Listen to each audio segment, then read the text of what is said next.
shoot it so quickly. And I don't think there's ever a shot in this movie that you went, wow, that's a great shot.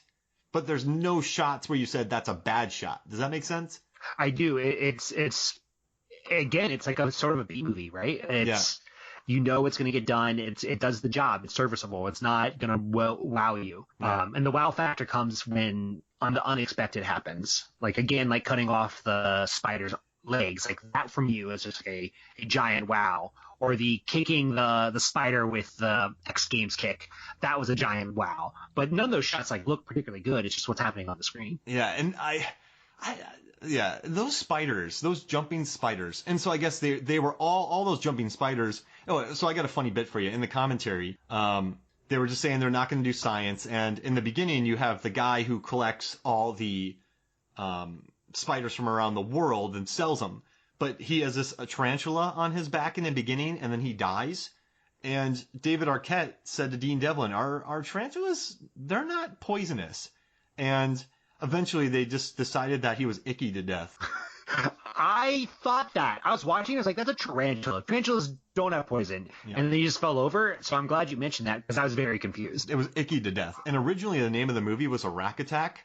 But they decided that it was too similar to Iraq Attack, so they went with Eight-Legged Freaks, which was a improv line by Arquette on set. I think that's a good decision. Yeah, I love Eight-Legged Freaks, and I think that they have some good spider bits in here when they're like, "Man, that's a big ass spider," and then a movie was named Big Ass Spider later, and then also I love when that's a spider, man. And then they laughed about it, and also here's another funny thing: so the studio gave them a note. They're saying that Kerry Werrer was too sexy to be a sheriff, so they had to throw in a really quick line between those two the two bro actor guys, where, oh man, she must be the sexiest sheriff ever. So they had to throw that in because of the studio. They needed to talk about it because the studio thought she was too sexy to be a sheriff. And that's definitely a weird scene. That's like feels tacked on too. Yeah, it was tacked on. That's what I love about it. I think it was probably, they got a note, and they're like, oh crap, well now we have to figure this in. And they just had those guys saying that, which I think is pretty great. And also, in this movie, the Kid Morris, very good child actor, the Kid Morris. But he has 3 Morris the Explainer scenes, and Dean Devlin kept making fun of that, because the kid just unloads expository dialogue 3 times in this movie. And I kind of love that. But the kids, between Johansson and this kid, they're not defiant, they don't run away. They don't cause more problems like in Jurassic World, where the kids run away like dum-dums, and then the whole movie is weird, and then a nanny gets murdered brutally. These kids in this movie, I have a note in here, they're saying they're smart kids. They're good kids. One of my favorite scenes in this movie is the spider analysis computer. Oh, yeah. It's like so bad. And like I could tell, like, oh, they're just skipping over anything that resembles science. They don't care. Like this kid just has a machine that just tells you what spiders are, even though it's probably running on DOS. Here's what I was thinking during this film. And I'm going to walk you through my thoughts on it. So the spiders get big essentially from the toxic waste. Yeah. Why don't people ever get big from the toxic waste? Like, why didn't it affect all types of animals? Only the spiders. Because spiders have a yada yada yada chromosome. You nailed it. Yeah. You totally nailed it. But I was thinking that throughout the whole film, and at the end, I was like, why didn't the sludge affect anyone? And then the deputy was like, it's helping my hair grow back. And I was like, all right, thanks, movie, for explaining it. Yeah, I did love that because I love that scene in the beginning. So this deputy has to get this toxic barrel out of this river. And he gets the barrel out and he has these gloves on and he's not thinking and he just wipes the top of his head with the toxic waste glove on his head. That's a funny bit right there. I kind of love that moment. I don't know. Did you get a crack? I did, because I felt like they really set him up too. Like, oh, here's this bumbling deputy, and then he becomes the Ash of spiders. Yeah, he's like everything else, but he can kill spiders. And then the commentary that the scene where so in the mall he's cornered by spiders, and during the commentary he said, "Oh, the spiders are just waiting just long enough for me to do something to get out of the situation," and the rest of them, they're murdering. But also, I know we're jumping around, but whatever. I like those spiders, but there's this scene during the day where they show one of the jumping spiders, and there's all the fur. There's I don't know what is a technical term for the spider, the hair on the spider. I mean, for 2002, for Eight-Legged Freaks, this is, I mean, I know Lord of the Rings was out at the time, but for a B $30 million movie, they did a lot of work on these spiders. And I don't know if you appreciate it. Did you kind of like that look to them? I did. It honestly does look very good. I was shocked by how good it looked. It looks okay today, right? Like we would expect more. But for the time frame, it looks good. Like if this came out on like a sci-fi movie or something else, like I would be happy with it. Yeah. Also, I wonder what I really like the explanations of how they couldn't hear anything. So the phone lines got knocked down, and then they're in the middle of nowhere in 2002, so no one had cell phones. They had to go talk on the wind stream to get that to get the they get on the radio show to kind of warn people. And at the end, they had to climb up on the tower. I think they did it, and then they got a hold of the cops, and they're like, "There's giant spiders," so then they ignored them. I think it did a good job of keeping them from getting help. If you know what I mean. Like, they at least made a pretty good job of covering their bases as to why there's not more help coming for them. Yeah, because you're in the middle of nowhere. Yeah. Basically, there we go. Yeah. So I have a question for you. Uh-oh. I think this is gonna be right up your alley. So this is a movie about spiders, and I would say smart spiders. Who would you pick in a fight? A smart shark or a smart spider? Smart shark. All day. Really? Why? Why is that? Because smart sharks are in deep blue sea. I can't argue with that logic. Perfect. I mean, all right, so those smart sharks, I guess if we're just comparing powers. Now, which spider are we picking? I mean, I guess we would pick Consuela. She seems to be the lead shark, and we would pick the lead shark from Deep Blue Sea. I would say Consuela can literally target her webs to catch her people's hands so then they can't do anything with them. She can, like, really shoot some pretty great webbing from long distance. Strong body, fast, can take falls off cars. Smart sharks can swim probably 45 miles an hour. They can break through metal doors. They know how to destroy cameras. They can swim backwards, and they can formulate plans to make humans flood a facility. If all things were equal and they had this battle, oh, dude, this is tough. It's very tough. I didn't have an answer. Like I sat with it for like 20 minutes. It's like, I don't know. Like I kind of come down on the side of the spider a little bit, but I think the shark's smarter and could probably easily trick the spider into doing something. Now, if the smart shark is going at the spider at 45 miles an hour, the spider couldn't start webbing until it was at a certain distance, and by that time, it's probably too late. And they're not Thomas Jane shark riders. So this is one of those this is tough right here. But I'm going, gosh, because I'm going super shark. They're too fast. They can get out of the way of the webbing quick enough. If they can go 45 miles an hour, they're out of the range quickly. Yeah, I mean, I think it comes down to them being smarter. I think it's like Batman. Give them prep time, they're going to win. Yeah, there we go. Because, I mean, they've literally flooded a facility and killed humans. They basically treated humans like cattle to flood a facility so they could get through a fence.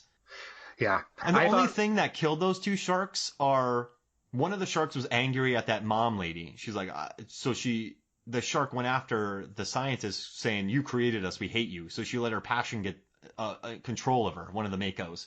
And then the other Makos, I think that might have been a suicide run to make that area blow up. Like they blew up a big section, which then flooded more areas. So maybe, I don't know. I think you should let your audience decide. Super smart shark or giant spider. All right, so I'll put this on the podcast post that I unleash, and then you can vote on it. Yeah, I don't know. I'm going to think about it again. I can't. It's hard for me. And I have one other question that I think is pretty interesting. So when I was watching this movie, I kept thinking about, like, what other bug would I want to fight other than a giant spider? Like, if I had to fight a giant bug, which one do I know I could take out? Like, what would I prefer to fight? I think it would be between a slug or a caterpillar. What about you? Yeah, it's got to be. I mean, a scorpion's insane. An ant, insane. Beetles, no thank you. Yeah, and nothing flying. If you do anything flying, you're screwing yourself. Yeah, I mean, it would have to be, but a death by slug sounds terrifying. Yeah, they would smother you. Do you think there's a giant slug movie? I bet there was a giant slug movie. Oh, yeah, there's slugs. There's got to be one called Slugs. Yeah, but you could just like throw salt on them, right? Like shoot them with a shotgun full of salt, and you're like, I got you. Yeah, dry them up. Yeah, Maybe a worm. A worm would, yeah, I could do. Yeah, the thing with worms, like they can go underground, so that freaks me out a Oh, little they're bit. like tremors. Yeah, yeah. I would find concrete. And wait for it after it rains. Yeah. And then it comes out, and then I just run away and keep it in the hot concrete where it dries out quickly. Got you in the movie. Yeah, this is me running from a worm. That's a good question, man. Yeah, I think for me it's slug. I think I'm not sure about this, but I do think there's types of caterpillars that are poisonous, so it's almost always slug. Like if I had to fight a giant bug, slug.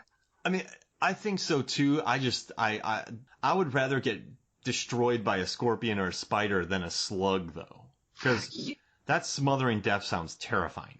You have death FOMO? Yeah. Well, just think of it. It would just lay on you, and then you would just be smothered to death. A scorpion would just cut you in half. Just clip. Done. Yep, done. Dunsky. Head's gone. Spider, oh, dude. What about the scene when they're running into the mall and the spider just goes full boxer on a guy and goes... He punches a guy to death. A spider punches a guy to death in this movie. Yeah. All the spider scenes are fantastic. How happy were you when a spider punched a guy to death? I was incredibly happy. So, like, the first part of the movie, I was like, okay, I'm into this. But as soon as the spider showed up and the action happened, I was like, I am 100% paying attention. Because I don't know about you, but sometimes I'll get, like, ADD and I'll pull up my phone while a movie is on and I have to remind myself not to do that. But as soon as the spider showed up, did not have to think about it. I was 100% committed. I was leaning forward in my chair, ready for man-on-spider action. Love it. Hey, let's take a break. And then when we come back, we'll talk more eight-legged freaks. And slug death. You got me really scared of that now. All right, we'll be right back. Hey, Mark here. Before we get started, I just wanted to do something that I've never done before. I wanted to recommend a book that I absolutely love. It is called Best Movie Year Ever, written by Brian Raftery. It's about the movies of 1999 and how they blew up the big screen. Now, I'm not getting paid for this. This isn't a paid ad. I just wanted to promote it because not only did we use this book to research the movie that we're talking about tonight and other movies that we've used in our podcast, but Brian Raftery in 2017 interviewed me in an article for Wired. He talked to me about my dumb data, and it really helped me as far as a writer with opportunities and kind of confidence. And so now that he's got this book out, I really wanted to promote it. So go out, buy Best Movie Year Ever by Brian Raftery. You won't regret it. I mean, 1999 was a killer year for movies. I'm sure you'll love this book. Thanks. Welcome back to Movies, Films, and Flicks. And you found there is a slug movie. There's a slug horror movie. There is. There's a slug horror movie that came out in 1987 about giant man-eating slugs essentially wreaking havoc on a town. But I have a movie pitch for you. Uh-oh, let's hear it. Okay. I want you to picture this. It's mid-90s, minor league baseball team in Louisville being attacked by a bunch of giant slugs inside their stadium. You know what we would call it? What? Louisville Sluggers.